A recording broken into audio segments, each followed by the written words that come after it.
ఇది మంగళగిరి నియోజకవర్గం. నా పేరు చేవల ఉల్లయ్య ఎర్రబాలెం. నేను మాజీ మండల పార్టీ అధ్యక్షుడిని. 83 నుంచి మేము పార్టీలో ఉన్నాము. పార్టీకి ఎన్నో రకాలుగా అండదండలుగా ఉండి నడుస్తూ ఉన్నాము. మమ్మల్ని బాగానే గుర్తించి చంద్రబాబు నాయుడు గారైనా లోకేష్ గారైనా మంచి మంచి పదవులు ఇచ్చారు. ఇప్పుడైతే పూర్తి స్థాయిలో 2014 నుంచి మా ఏరియాలో గజం ఎకరం పొలం వచ్చి 5 లక్షలు ఉండేది. 5 లక్షల పొలం ఒకేసారిగా 5 కోట్లు అయింది చంద్రబాబు నాయుడు గారి వల్ల. మేము రాజధానిలో మమ్మల్ని మొత్తాన్ని 29 గ్రామాలు అపర కోటీశ్వరులు చేశాడు చంద్రబాబు నాయుడు గారు. ఈ రోజు కూడా మొన్న జగన్ గారు వచ్చి సర్వనాశనం చేశాడు. ఎలుగు లేకుండా ఎంత కలకల్లాడే రాజధాని సర్వనాశనం చేశాడు. మళ్ళీ బాబు గారు వచ్చిన కాడి నుంచి మంచి కలకల్లాడుతా రాజధాని బ్రహ్మాండంగా వర్కులు జరుగుతా మేము ఇంతకంటే ఇంతకుముందు మమ్మల్ని కోటీశ్వరులు చేసిన దానికంటే కూడా ఇంకా మేము అధికంగా కోటీశ్వరులు అవుతామని చంద్రబాబు నాయుడు ద్వారాగే మంగళగిరి నియోజకవర్గం కానీ మా రాజధాని కానీ రాజధాని ప్రజలు కానీ పూర్తి స్థాయిలో చంద్రబాబు నాయుడు గారు అందుబాటులో ఉండి మాకు అన్ని ఏది చెప్తే అది చేసి పెడతా. లోకేష్ బాబు గారు మా నియోజకవర్గం నుంచి స్టాఫ్ని పెట్టి పూర్తి స్థాయిలో మాకు ఏది కావాలంటే అది ఇమ్మీడియట్గా ఈ మధ్యకాలంలో అయితే దాదాపు 30-40 సంవత్సరాల నుంచి ఉండే వాళ్ళకి ఏ పట్టా లేదు, ఏమీ లేదు. అలాంటి వాళ్ళకి ఒక్కొక్కరికి 15 లక్షలు 3,000 మందికి పట్టాలు అందజేసి వాళ్ళ పిల్లల పెళ్లిళ్ళకైనా వాళ్ళు ఉండటానికైనా ఆర్థికంగా కోటీశ్వరులు చేశాడు లోకేష్ బాబు గారు. మేము ఎప్పుడు కూడా మేము బతికున్నంతకాలం మంగళగిరి నియోజకవర్గం లోకేష్ బాబు గారిని గెలిపించుకుంటాము.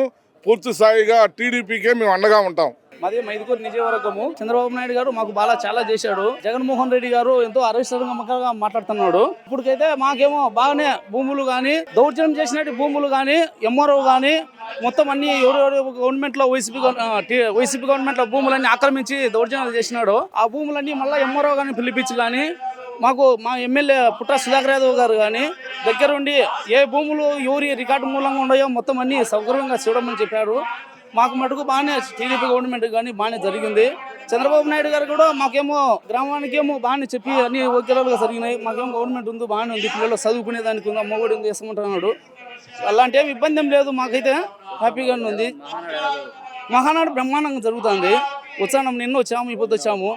బ్రహ్మాండ ఆనందంగా ఉంది, హ్యాపీ పూర్తిగా ఉంది. బ్రహ్మాండంగా హ్యాపీగా సంతోషంగా ఉండరు. పక్కాగా 100% సహా ఆయన ఒక్కడో ఇంట్లో ఉన్నా కూడా గెలిచే మార్గం ఉంది. బాపట్ల జిల్లా రేపల్లి నియోజకవర్గం అనగారి సత్యప్రసాద్ గారు నియోజకవర్గం నుండి వచ్చాము. రెవెన్యూ మినిస్టర్ గారు సత్యప్రసాద్ గారు నియోజకవర్గం నుండి వచ్చామండి. మహానాడు అంటే మహానాడు లాగానే ఉంది. చాలా బ్రహ్మాండంగా జరుగుతుంది. ఇంత ముందు కంటే కూడా ఇంకా జనం బాగా ఉత్సాహంగాను. దానికి తోడు ఈ ప్రభుత్వం మా తెలుగుదేశం పార్టీ అంటేనే పద్ధతి గల. అందుకోసం ఎంతమందికి సర్దాల్సిన అవసరం కూడా లేదు. ఇంతకుముందు మహానాడు జరిగినప్పుడు ఆ ప్రభుత్వం ఉన్నప్పుడు జరిగినప్పుడు పోలీసులు కూడా పెట్టకుండా మా కార్యకర్తలే గవర్నమెంట్ పోలీసులు కూడా ఇవ్వకపోతే మా కార్యకర్తలే ఒక వాలంటీర్లుగా ఉండేసి ఎంతో జనాన్ని సర్ది ఒక ముఖ్యమంత్రి కూడా రాకుండా చేశారు. ఇవాళ రోజున మహానాడు అంటే ఇది ఒక పెద్ద పండుగలాగా మన రాష్ట్రం మొత్తం జరుపుకునే ఒక పెద్ద పండుగలా జరిగింది. చంద్రబాబు గారి పాలన అంటే విజన్ ఉన్న వ్యక్తి పాలన చేస్తే ఎట్లా ఉంటుందో, శ్రీరామచంద్రుడి పాలన చేస్తే ఎట్లా ఉంటుందో అదే విధంగా ఈ రోజు పరిపాలన జరుగుతుంది. జగన్ పాలన అంటే అది ఒక రాక్షసుడి పాలన. రావణాసురుడు అన్నా ఒక విధంగా కొంత మంచివాడే, సగం మంచివాడు సగం చెడ్డవాడు. కానీ జగన్ అన్నవాడు నిలువెల్ల విషము. ఎప్పుడైతే రాష్ట్రాన్ని మొత్తాన్ని దోసేసి మరి రాష్ట్రానికి బూతుల మంత్రుల్ని నగ్నంగా కనపడే మంత్రుల్ని తయారు చేసుకుని మరి గొడ్డలు తీసుకుని వాళ్ళ పార్టీకి గొడ్డలు గుర్తుగా పెట్టుకుంటే బాగుండేదేమో. అట్లా పెట్టుకుని బతకాల్సిన వాడు ఇవాళ ఆ రాక్షసుని వదిలించుకున్నందుకు ఒక కంసుడు విధ్వంసం జరిగినట్టుగా జనం అందరూ ఆనందపడుతున్నారు. చాలా బాగుందయ్యా. చంద్రబాబు నాయుడు గారి పాలన అంటే రామరాజ్యం లాగా ఉంది. 100% ఆయన ఉన్నంత కాలం ఆయనే. ఆయన తర్వాత మా లోకేష్ బాబు చిన్నబాబే అయ్యా. ప్రజలు 90% ప్రజలు 95% ప్రజలు చాలా హ్యాపీగా ఉన్నారు. బాబు గారి పాలనే దానిలో అసలు చేయడానికి అవి లేదు. బాబు గారి పాలనే బాగుంది.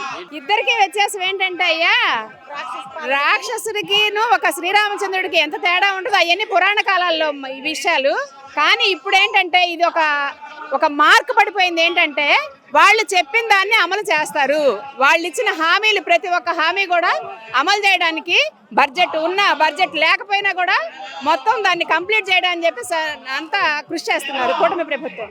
చాలా బాగుందయ్యా. ఇది వైనాట్ కుప్పం, వైనాట్ 175 అన్నదానికి మహానాడు, వైనాట్ పులివెందుల, వైనాట్ కడప అని చేసి చూపిస్తున్నాం మేము.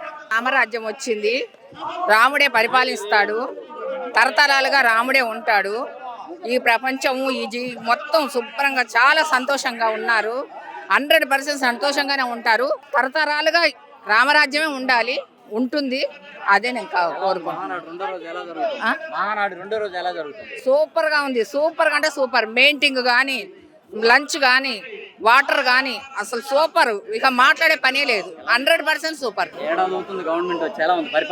సూపర్ పరిపాలన, దానికి తిరిగే లేదు, తిరుగు ఉండదు కూడా. అంతవరకు ఖచ్చితంగా 100% అమరావతి పూర్తి అయిపోతుంది. చాలా బాగా పోలవరం కూడా ఖచ్చితంగా పూర్తి అవుద్ది. పేరు అజ్మున్, ముస్లిం మైనార్టీ, టీడీపీ పార్టీ అధికార ప్రతినిధిని, స్టేట్ అధికార ప్రతినిధిని. మాది ప్రకాశం జిల్లా ఒంగోలు. మాకు వచ్చేసి ఈరోజు కడపలో ఇటువంటి సభ జరగటము చాలా ఆనందదాయకంగా ఉంది. ఎందుకంటే కనీ విని ఎరగని రీతిలో వాళ్ళు ముష్కరులు ఎప్పుడైతే వాళ్ళ గవర్నమెంట్ ఉన్నప్పుడు ఏ విధంగా అయితే వాళ్ళు రాక్షసానందంగా సునకానందం పొందుతూ చేశారో అంతకు మించి రెట్టింపుగా నారా చంద్రబాబు నాయుడు గారు వైఎస్ రాజశేఖర రెడ్డి బొమ్మ గారికి ఫ్లెక్సీలు కడితే ఖచ్చితంగా అవి తీయండి అన్నారు. కానీ వాళ్ళ సభలు జరిగేటప్పుడు ఎప్పుడు కూడా అన్న నందమూరి తారక ఎన్టీ రామారావు గారి బొమ్మలకి వైసీపీ జెండాలు కట్టి సునకానందం పొందేవాళ్ళు అనమాట.